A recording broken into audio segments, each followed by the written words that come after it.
Vamos a tener un momento de oración. Oh Padre,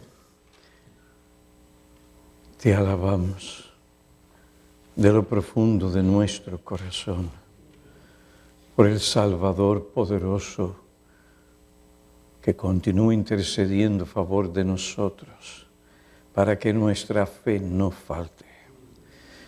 Queremos suplicar que tú aumentes nuestra fe en ti, tu palabra y tus promesas. Anima a tu pueblo, anima a tus siervos. Gracias por las palabras que tú nos has traído a través de los hombres de Dios que han ministrado. Gracias por la comunión cristiana entre unos y otros, y la presencia del Cristo exaltado en medio de su pueblo. Ven pues y capacítanos, podamos entender algo más de la importancia, autoridad y suficiencia de las Escrituras para el llamado que tú nos das de pastorear la grey de Cristo. Te suplicamos la capacitación que procede de Él para hacer esto, proclamar tu palabra en Cristo. Amén. Abordamos el tema de la obra pastoral con la convicción profunda y los argumentos contundentes de que las Santas Escrituras son suficientes para darnos el conocimiento, la sabiduría y la guía necesarios para hacer esta obra.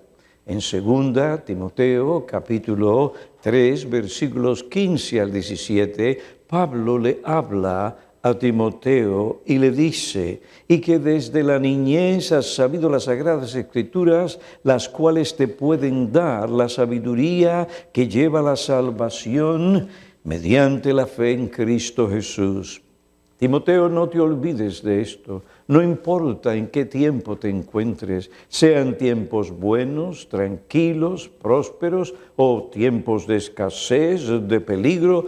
Tú recuerda esto, Timoteo, toda la Escritura es inspirada, es dada por el aliento de Dios y útil para enseñar, para dar la doctrina que necesitamos, para reprender, para corregir y para instruir en justicia, a fin de que el hombre de Dios sea perfecto, equipado para toda buena obra. En esta porción de la palabra de Dios, Pablo le dice a Timoteo que él tiene en la Biblia el libro y manual ministerial que contiene todo el conocimiento y la sabiduría que él necesita para desempeñar fielmente la obra pastoral en la iglesia. Allí está la guía espiritual para cuidar su propia alma y el alma de aquellos que Dios ha puesto bajo su cuidado. Las Escrituras en sí mismas contienen toda la enseñanza, como leímos, toda reprensión, corrección e instrucción, para que Timoteo pueda ministrar eficazmente a cada una de las ovejas y dirigirlas no solo a él, sino también a ellas hacia la madurez cristiana, que es la meta, que es el propósito principal por el cual el Señor Jesucristo derramó su sangre. En las Escrituras, Timoteo conocerá la voluntad de Dios para hacer toda buena obra y cumplir todo deber que Dios requiere de él. La Biblia le capacitará para discernir y refutar el error, la falsa enseñanza y los falsos maestros. Le capacitará para resistir al diablo, la tentación y conservarse puro como un vaso puro para honra y útil para el Señor. Y tenemos que considerar esto, tenemos que memorizar esta verdad. Tenemos que meditar en ella, asimilarla y no permitir que esto en ningún momento de nuestra vida y en el desarrollo de nuestra obra ministerial, nos olvidemos de esto una y otra vez como siervos de Dios, ya que la Biblia fue hecha exactamente ¿para quién? Para el pueblo de Dios, pero en el pueblo de Dios especialmente para aquel que tenía que pastorear al pueblo de Dios, las ovejas de Cristo. En las Escrituras, Timoteo encontrará el principio, el mandamiento, precepto, testimonio, el ejemplo, la promesa que le guiará, fortalecerá, sostendrá su alma ante los ataques malignos y las decepciones y desalientos que encontrará en el ministerio. Allí el ministro encontrará la materia prima para dar consejo sabio, atinado, oportuno, necesario y práctico para guiar a sus ovejas. De allí obtendrá la materia prima para proclamar la palabra de Dios con el poder y la gracia de Dios. Dios no ha enviado a sus siervos a inventar, a figurar por sí mismo lo que tienen que hacer. No, Dios en la Biblia le da al ministro todo lo que necesita para hacer la obra del ministerio. Oh pastor, en la crisis, en la adversidad, en la presión, cuando el enemigo se le permite atacarte furiosamente y con todas sus fuerzas, tú, pastor querido, tú y yo no tenemos razón para reaccionar como si Dios no hubiera provisto para nosotros lo que realmente necesitamos para enfrentar estas cosas, para resolver los problemas que surgen en la iglesia, no importa cuál sea. Oh pastor, ¿es esta tu convicción firme y profunda? Si tú no crees que la Biblia es suficiente para lograr el propósito para el cual Dios te la dio, entonces tú no crees el testimonio que Dios mismo da de su palabra.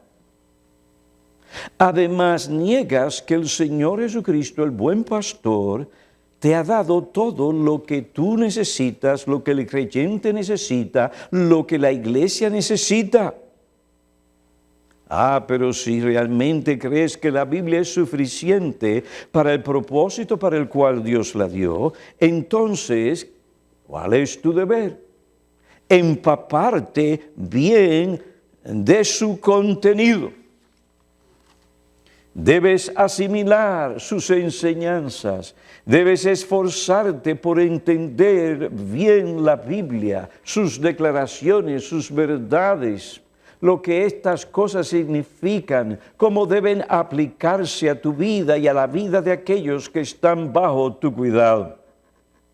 Debes esforzarte para que obtengas de ella todo lo que necesitas y puedas cumplir fielmente tu llamado. Pastor Martin declara, aquí es importante recordar la enseñanza de Pablo. Toda la Escritura es inspirada por Dios y es útil para enseñar, redarguir, corregir en justicia. La preocupación principal de Pablo en este texto no es que el pueblo de Dios pueda ser genéricamente completo y estar equipado para toda buena obra, en principio sí lo es, pero eso no es lo que principalmente se trata en ese texto. Así se explica, así se entiende, pero no. El texto principalmente es dirigido a un hombre en el ministerio. Es a él que Dios le dice, toda la Escritura es inspirada por Dios y útil. Más bien lo que este texto dice es que las Escrituras es lo que es con el fin de que el hombre de Dios, el ministro, pueda ser perfecto, equipado, preparado. Ahora, consideremos un poquito más la frase o hombre de Dios. El texto dice, hombre de Dios. En otro texto dice, oh hombre de Dios. Consideremos la frase hombre de Dios. Es el único título que el apóstol Pablo utilizó para identificar a Timoteo en las epístolas pastorales que él le escribió. Este título aparece en la primera epístola, capítulo 6, versículo 11, con el término «o». Rara es la vez que esta palabra se usa en el griego de una forma directa. Por lo tanto, como Hibbert señala, es más impresionante. Conlleva un sentido de urgencia, de intensidad, puesto que subraya la importancia de que Timoteo, como hombre de Dios o ministro del Evangelio, tiene de cumplir su mayor responsabilidad de ser un ejemplo de piedad a la iglesia, guardándose de aquellas cosas malas que caracterizan a los falsos maestros, como por ejemplo el querer enriquecerse. En esto Pablo hace un contraste diametral entre Timoteo y esos hombres en esa porción de las Escrituras. Pero tú, oh hombre de Dios, huye de esas cosas, sigue la justicia, la piedad, la fe, el amor y la perseverancia y la amabilidad. El título hombre de Dios es una referencia a Timoteo como líder, como un representante especial de Dios en la congregación. Él no es cualquier hombre. Ese título refleja el uso común de esta frase en la Septuaginta, donde se usa para referirse a hombres de alto calibre, como Moisés, Samuel, David, Elías o Eliseo. Los profetas de antaño en Israel se les llamó de esa manera. Patrick Fervin, en su comentario sobre las epístolas pastorales, hace un comentario importante.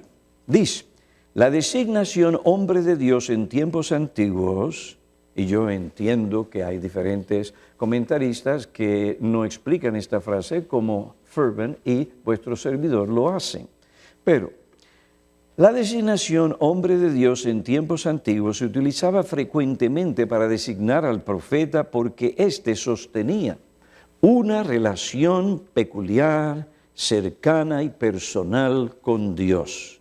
Actuaba como su representante y portavoz a la gente. Por lo tanto, es natural suponer que con esta referencia a este uso antiguo, la designación se aplique a Timoteo, recordándole por el mismo término que esa agencia especial semiapostólica que se le había confiado, en efecto, estaba relativamente en una alta posición de profeta. Y por lo tanto tenía que conducirse en una forma coherente y consecuente con tal posición, oh hombre de Dios. Esa es tu identidad, esa es mi entidad. Y esto conlleva una gran responsabilidad, pero también expresa que en ese hombre está el respaldo del cielo y la autoridad divina, mientras él proclame la palabra y represente a Dios según la voluntad de su Dios. La frase hombre de Dios, según algunos comentaristas, podría sin duda entenderse en un sentido más general. Y no hay ningún problema porque en principio es así. Podría sin duda entenderse en un sentido más general como referencia simplemente al estado y vocación de Timoteo como creyente. Pero todo el pasaje se refiere evidentemente al destino de Timoteo como testigo público y siervo del Señor y como un nombre distintivo tanto en sí mismo como en su uso. Este título es el que mejor concuerda con la idea. De esa misma manera se usa en 2 Timoteo capítulo 3, versículo 17, versículo que ya hemos anteriormente leído.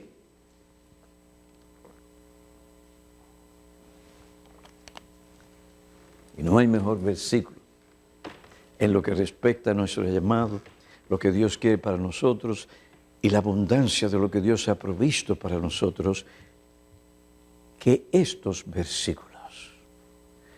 La palabra de Dios es la que otorga la sabiduría que conduce a la salvación.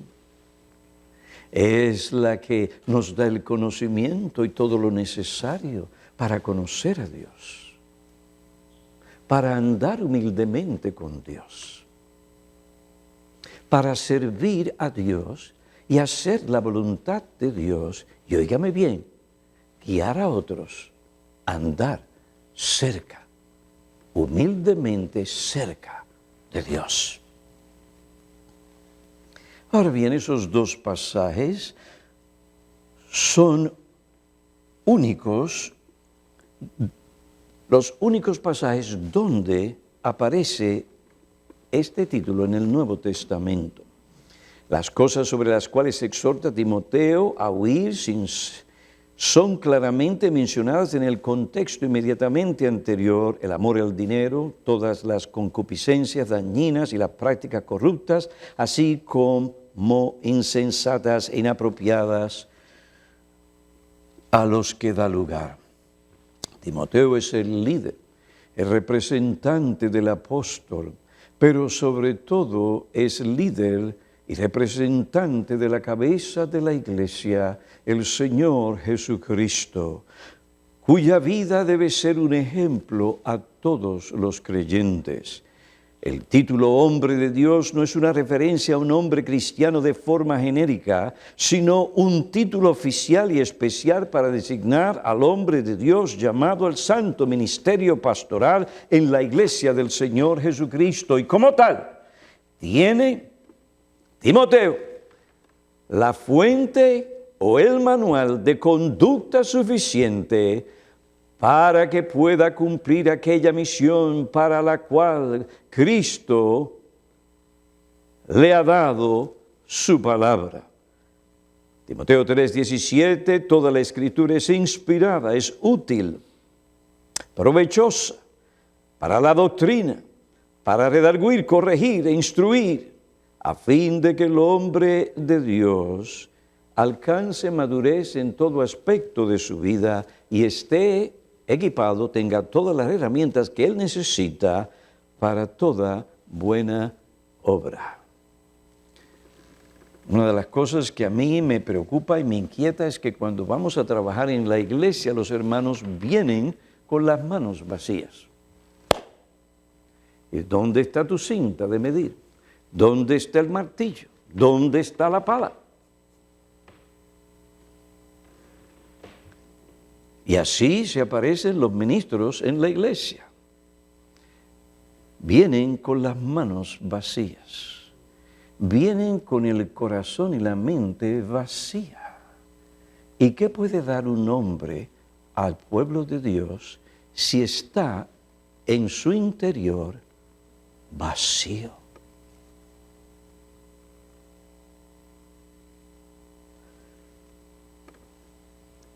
¿Qué significa este texto? Que Dios lo plasme en tu mente y en lo profundo de tu corazón. Cito, lo que este texto dice es que las Escrituras son lo que son con el fin de que el hombre de Dios, el ministro, sea perfecto, esté preparado y equipado para todo lo que Dios espera de él como ministro del nuevo pacto. Esto nos enseña la fuente en la que tenemos que depender y en la que el ministro tiene que confiar para cumplir su obra pastoral. La fuente que el Señor nos ha dado, en la que tenemos que depender o confiar, no es el pragmatismo. El pragmatismo, como se define, es la filosofía que las cosas solamente tienen su valor en función de su utilidad. Reduce lo verdadero a lo útil y considera que la verdad del conocimiento se encuentra precisamente en aquello que tiene un valor práctico para la vida. Establece el significado, el valor de las cosas a partir de sus consecuencias. En ese sentido, los juicios son posteriores y no anteriores. Uno espera los resultados de alguna acción para emitir un juicio, bueno o malo. Se establece si algo es bueno o malo no por su misma naturaleza, sino por sus resultados. De ahí que la verdad y la bondad de las cosas se establecen conforme al éxito que tienen en la práctica. Por esta razón, el pragmatismo desecha la existencia de valores absolutos e inobjetables. Deducción: lo que tiene valor es bueno, es lo verdadero, es lo útil, es lo que produce resultados. Y alguien dice o escribió: según el pragmatismo, el único criterio válido para juzgar la verdad de toda doctrina,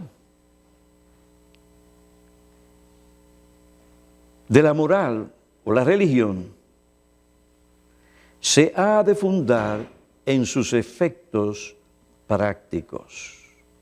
La influencia del pragmatismo dentro del pueblo de Dios no debería ser subestimada,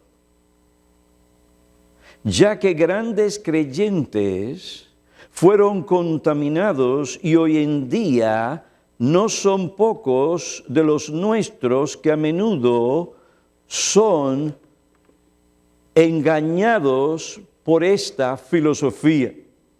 Salmo 73, versículos 2 y 3 nos dice algo de este asunto.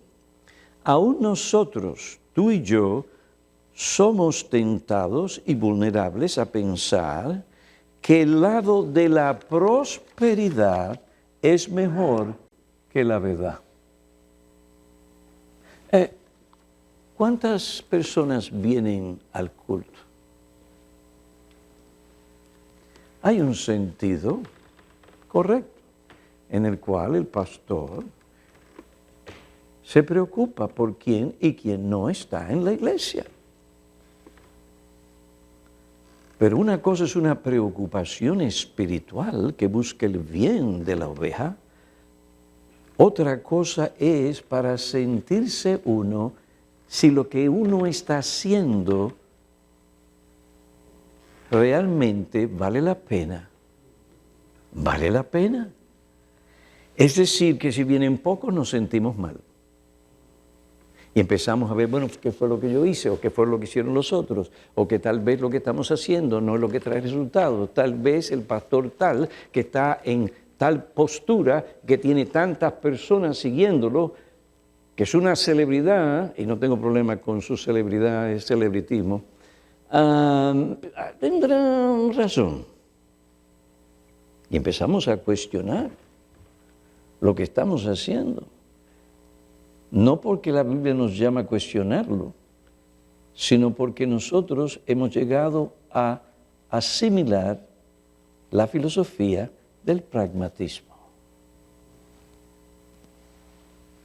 Hermanos, escuchen, el pragmatismo corrompe el juicio y se apresura a condenar al inocente. Hechos 28, versículos 3 y 4. Vamos a buscarlo.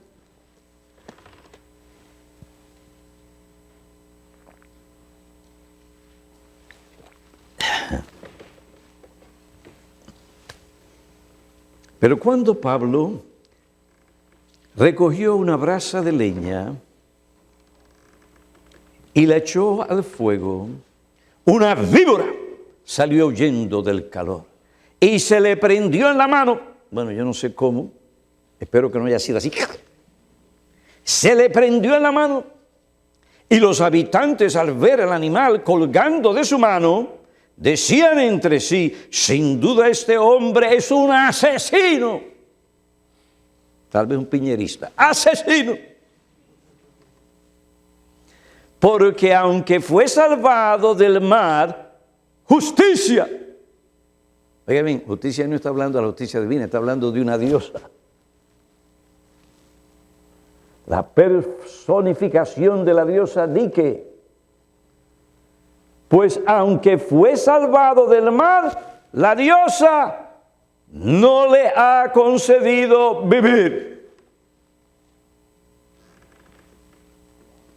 Algo está haciendo mal el pastor Piñero. Fíjate lo que le está sucediendo. No sale de una y entra en la otra. Hace casi 6 años me hicieron un examen. El examen que se hace a aquellos que tienen problemas con el apnea del sueño. Y hace años yo venía, mire, sufriendo pesadilla. Ir a la cama era un tormento de proporciones mayores. Si usted está en mi casa, yo venía y me amarraba así, venía una cosa así, me amarraba bien ahí para que no se me abriera la boca. Y eso no resultaba. Y yo no quería ir a un sitio donde me meten y se ponen a ver cómo yo duermo, las vueltas que doy, qué es lo que digo. Y la gente mirando mientras yo estoy durmiendo. Pero llegó ese sentido de responsabilidad de que Dios me había llamado al ministerio y tenía una responsabilidad para con el pueblo de Dios que me ama y yo amo. Y de no, Piñero, tienes que ir. Pues efectivamente fui y para mi sorpresa las cosas habían cambiado y ahora era un hotel que me permitía tener a mi esposa y me trataban tan bien y me pusieron mangueras y cosas por atrás, por delante, por todas partes. Y después me pusieron una cosita ahí para respirar. ¡Ay, qué bien! Yo me sentía mejor que Michael Jackson cuando se la tomaba. Un hotel. Y yo me fui a dormir y entonces estaban mirando esta gente, pero yo me fui a dormir tranquilo yo. Cuando el informe de ese examen llegó al especialista, él me llamó y me dijo: mire usted, y a mí no se me ha olvidado esto. Oiga usted tiene un caso severo. ¿Usted está escuchando? Severo de apnea de sueño. Generalmente, si no me equivoco, y puede que me equivoque, una persona tiene problemas como 30 veces cada tantos minutos. Yo tenía como 90. O sea, el caso mío era un caso, debería estar muerto.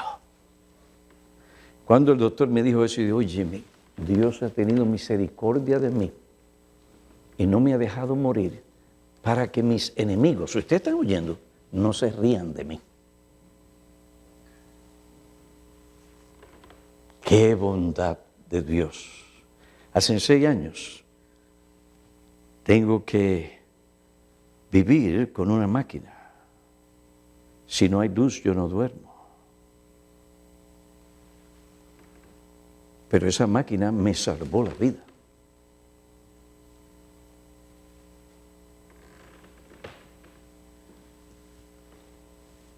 Mira el pastor Piñero, que él decía que nunca en su iglesia había pasado tal cosa, y mira lo que le pasó ahora.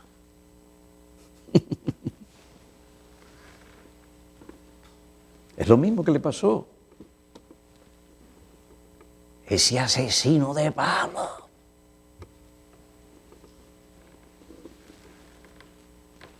la diosa no le ha permitido vivir.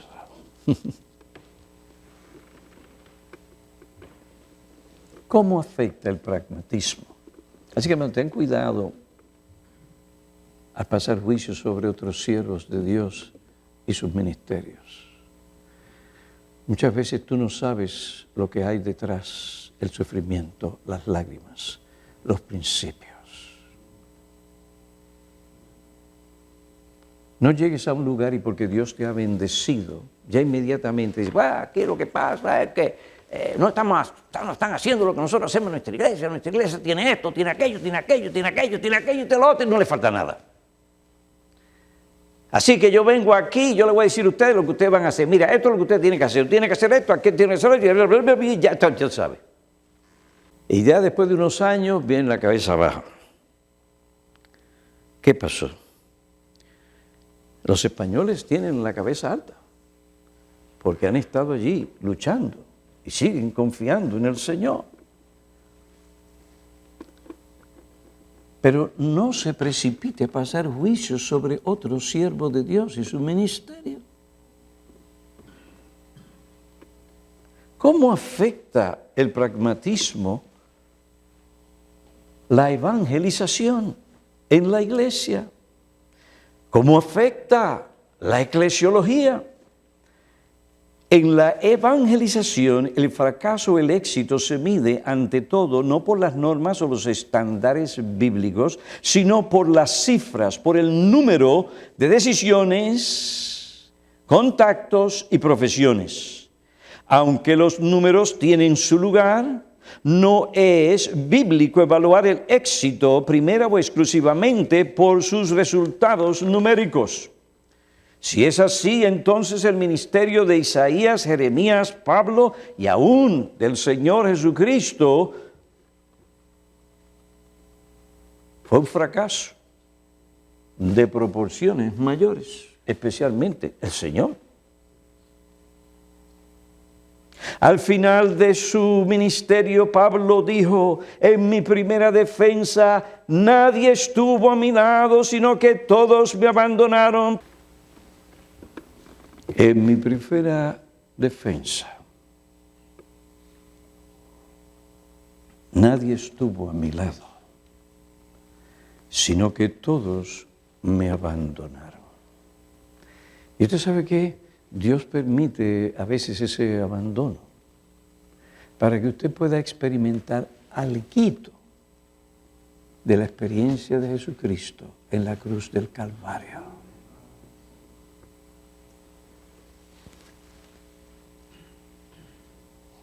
Usted no se quiere ver ahí.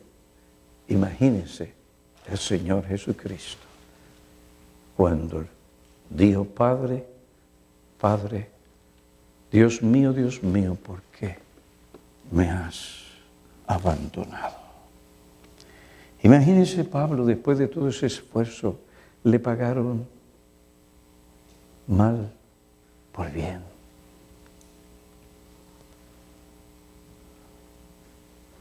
Todos me abandonaron se refiere a un sector importante de creyentes que se convirtieron bajo su ministerio. Por otro lado, si la historia de su martirio es verdadera, Pablo murió perdiendo como Juan su cabeza.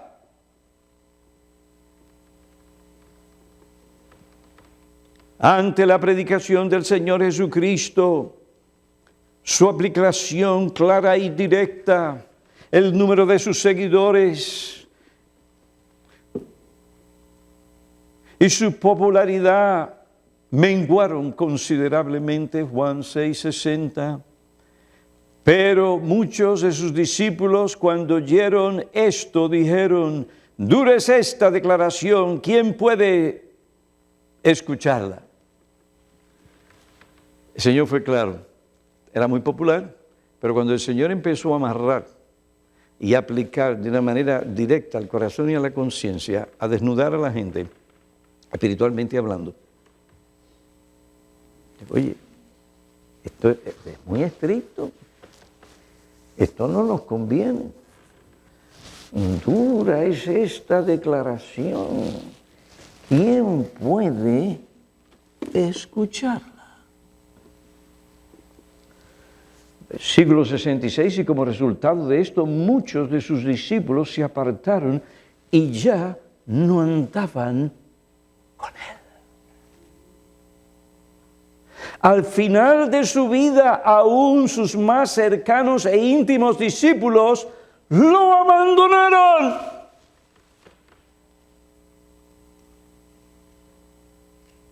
El Señor le dio un poco de consuelo porque uno de sus discípulos estaba allá abajo.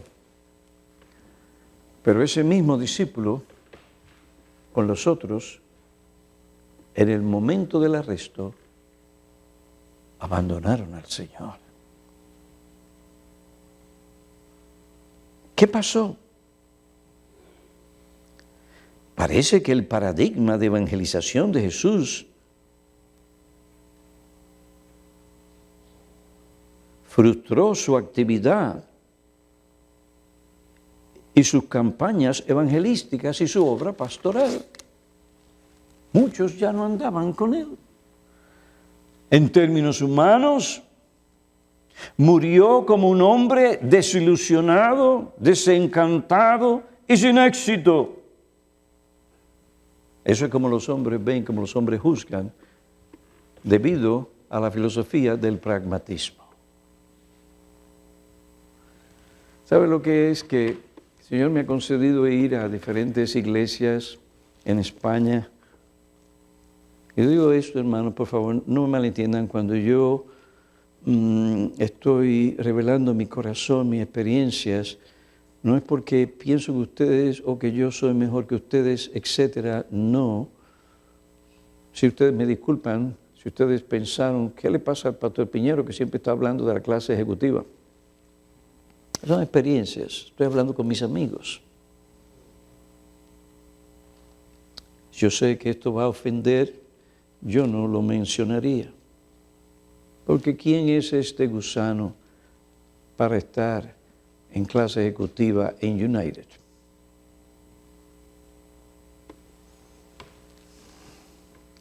Pero el Señor me ha permitido ir a iglesias donde no hay mucha gente, pero está la presencia y la fragancia de Cristo. Oiga, mi hermano, cuán bueno es estar los hermanos juntos en armonía, porque allí Dios envía vida y bendición. Y ver que Dios ha dado un pastor. ¿Cómo juzga la gente? Eso a mí me conmueve, porque a veces me conmueve. Un hombre de Dios como el pastor Arias.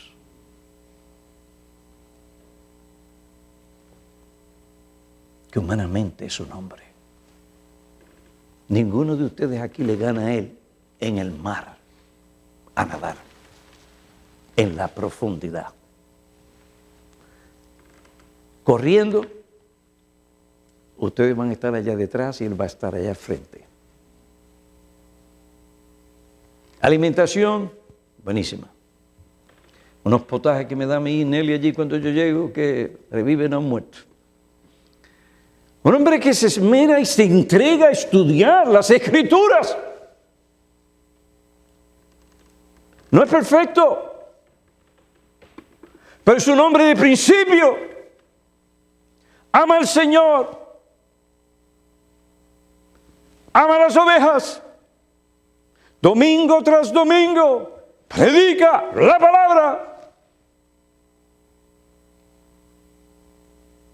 Y que personas lo estén comparando con celebridades.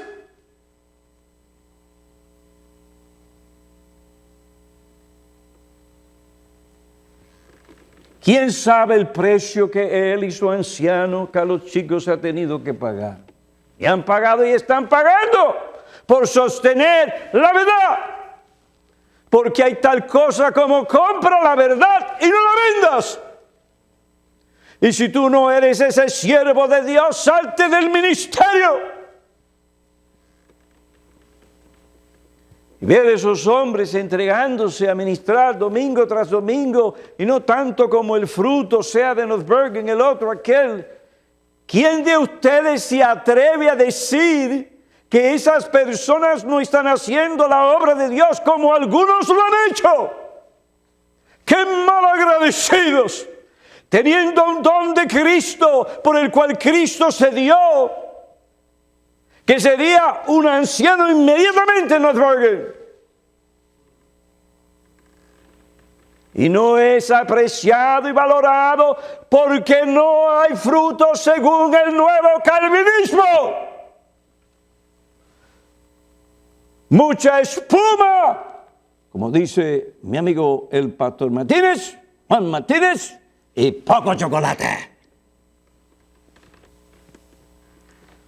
Si yo estoy en martes y el pastor Chico y Arias me llaman, yo tomo el próximo vuelo y le digo a Mr. Musk, manda el avión, manda la nave espacial, que tengo que ir a visitar a mis amigos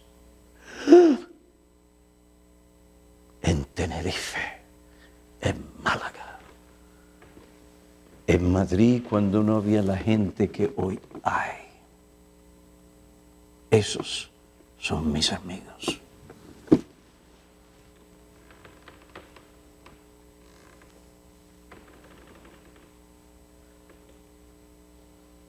Dice este hombre, la iglesia ha sido influida en su eclesiología. No cabe duda. Benditas sean las iglesias grandes. ¿Quién no quiere una iglesia grande? Si usted no, algo está mal. Ojalá hubiera muchas en nuestro país. Grande fue la iglesia en Jerusalén. ¿Y cómo? Y nos ha quedado como modelo en muchos aspectos. Pero el éxito de una iglesia local no se puede medir primeramente por su crecimiento numérico. La meta de una iglesia no es crecer con muchos miembros, sino que todos los miembros crezcan a la imagen de Cristo. Esa es la meta de los ancianos en Tenerife. Esa es la meta del anciano Juan Portillo en Málaga. Esa es la meta desde hace 30 años del pastor Bonifacio Lozano. Predican la palabra y esperan que los miembros se sometan y vivan según la palabra.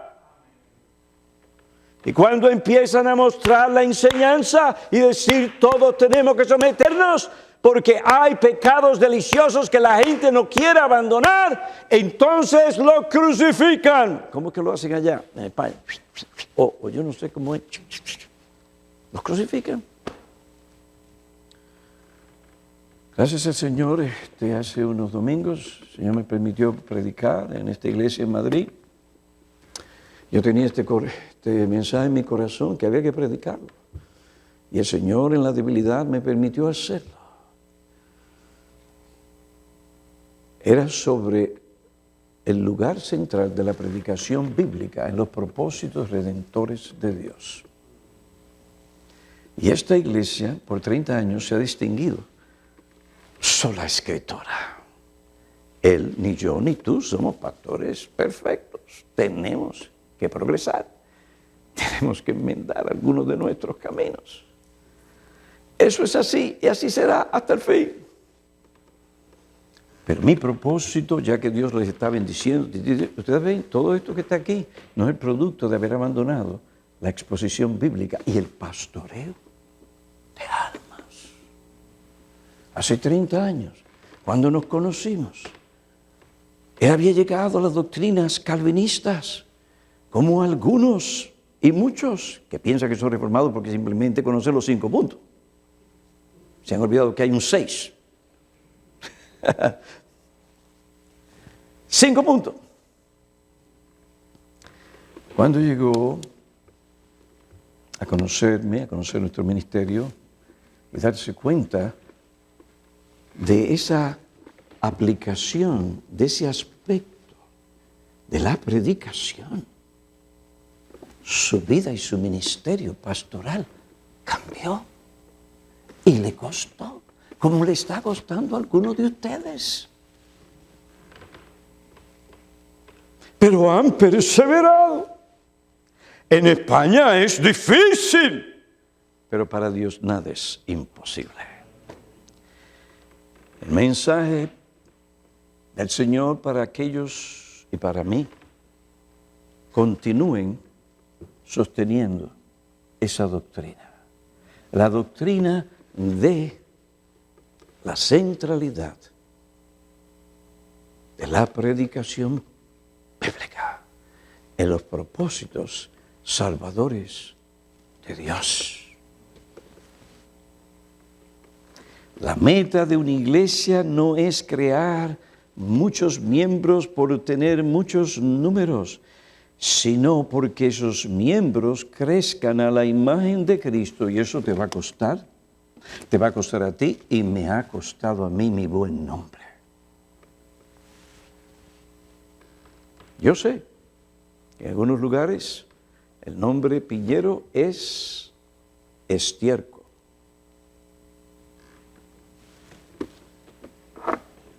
No importa, porque Dios no me llamó a ser popular, me llamó a ser fiel. Oportunidades las he tenido como otros, pero sí, no voy a poder ser un hombre libre en Cristo para proclamar su palabra, no las quiero.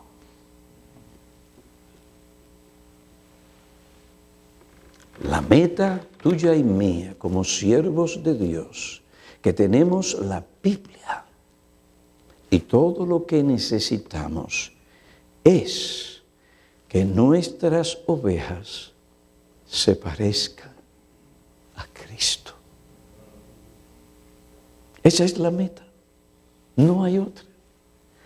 A Él nosotros proclamamos, amonestando a todos los hombres y enseñando a todos los hombres con toda sabiduría, a fin de presentar a todo hombre maduro en Cristo. Y con este fin también trabajo, esforzándome según su poder que obra poderosamente en mí. Colosenses 1, versículos 28 y 29. ¿Qué es lo que tú quieres presentar delante del Señor en aquel día? ¿Números? ¿Ministerios? ¿Toda tu filantropía humana? ¿Todas tus medallas? ¿Tus trofeos? No. Nuestro trofeo es este. Nuestros hermanos en la iglesia, nuestras ovejas, ellos son nuestra carta de recomendación de la presencia, la autoridad y la manifestación poderosa del Espíritu de Dios. Yo quiero poder decir como Pablo: he aquí lo que tú me permitiste pastorear. He aquí aquellos que se asemejan al Señor Jesucristo. Estos son nuestros trofeos. Y para eso van a haber muchas heridas. Dios nos ha dado, mire, algo que el Señor me enseñó desde antes de entrar al ministerio. Estoy mirando el reloj. Fue la autoridad y suficiencia de la Biblia. ¿Qué me enseñó el pastor Martín? Como ningún hombre en este mundo, que la Biblia, Piñero, es suficiente. En los problemas que yo le traje a ese pastor, ay, pobrecito, yo creo que lo que le está sufriendo hoy es parte de los sufrimientos que yo le di. qué paciencia tuvo aquel hombre. Y yo lo llamaba y volvía a llamarlo y lo llamaba y lo llamaba. Y mira, pastor, mira Piñero. Pero aquel hombre, por primera vez, me abrió el mundo de la Biblia. No de su persona, ni de su ministerio. La Biblia, caballero. Piñero, la Biblia es suficiente. Bienvenido al mundo reformado. Mi vida cambió. Mi vida cambió. Oh, hermanos, me le dan saludo al pastor Martín, por favor, no se olviden. Ellos van a salir a ver al pastor Martín ahora. Mi vida cambió. Y se estableció las columnas y el fundamento de este ministerio que hoy ustedes conocen como Iglesia Bautista Reformada de North Bergen, pronto a ser Iglesia Bautista de la Gracia en North Bergen.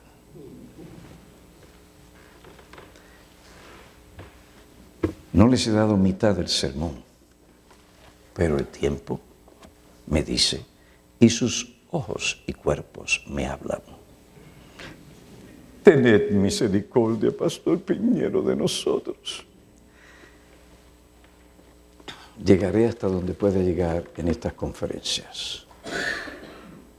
Pero yo espero que no nos olvidemos de esta ancla, de este manantial tan poderoso que Dios nos ha dado, que se llama las Santas Escrituras. Y podamos decir con Martín Lutero y Calvino, sola Escritura. Oremos. Oh Dios y Padre, alabamos tu nombre en esta tarde. A ti la gloria. Bendice tu pueblo. Llénanos de tu poder y de tu gracia. Y te alabamos por la Biblia que tú nos has dado. A ti sea la gloria hoy para siempre.